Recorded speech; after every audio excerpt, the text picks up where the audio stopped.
Hi అండి. Hello. Evening అవుతుంది, ఏమన్నా తినాలనిపిస్తుంది, తినడానికి ఏమీ లేవు.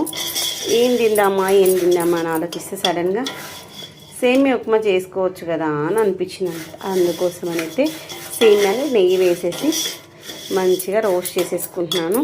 ఆల్రెడీ రోస్టెడ్ సేమియా ఇక్కడ మరొకసారి రోస్ట్ చేస్తే బాగుంటుంది. దీంట్లోనే ఒక 4-5 బాదాంలు, 5 కాజులు అయితే వేసేసుకున్నాను.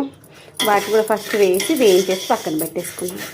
ఇక్కడ మనకి ఈ యొక్క సేమియా మంచిగా ఇప్పుడు ఉన్నటువంటి కలర్ కంటే ఇంకొంచెం డార్క్ కలర్ వచ్చిన తర్వాత మనము ఈ యొక్క సేమియా ఎంత తీసుకున్నామో అంతకంటే కొంచెం తక్కువ క్వాంటిటీలో వాటర్ తీసేసుకొని మంచిగా మూత పెట్టేసుకొని ఉడికిచ్చేసుకున్నాము.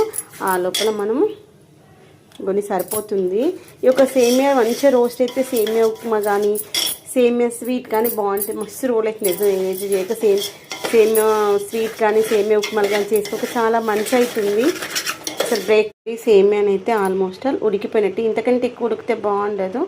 ఇలా ఉడికినప్పుడు నేను ఇంత షుగర్ అయితే వేస్తున్నాను. ఇంత చాలా ఒకసారి చూసి షుగర్ తక్కువ పడుతుంది అనుకుంటే మళ్ళీ వేసుకోవచ్చు. ఇలా వేసి ఒక్క నిమిషం ఉంచేసి పాలు పోసుకుందాము. చక్కెర కరగిద్దాము. ఆ లోపల ఒక 2 ఇలాచీలు దంచేసేసాను. ఇలాచీ ఎక్కువ వేస్తే బాగుంటుంది. నాకైతే స్వీట్స్లో ఇలాచీ ఫ్లేవర్ ఇష్టం అన్నమాట. ఇలా దంచేసి పొట్టుతో సహా వేసేసేయండి, బాగుంటుంది. ఇలా స్మాష్ చేసామనుకోండి అది మంచిగా పౌడర్ అయిపోతుంది.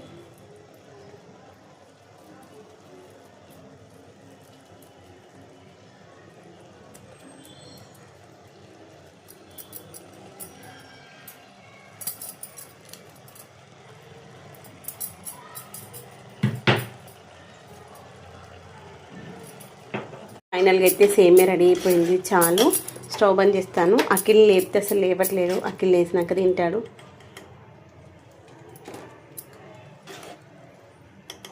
ఇదిగోండి, ఎమ్మీగా ఉండేటువంటి సేమియా అయితే రెడీ అయిపోయింది.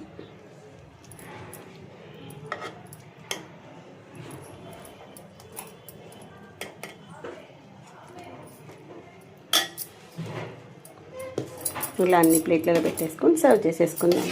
కానీ వేడివేడిగా తింటేనే బాగుంటుంది, చల్లారిన దానికంటే.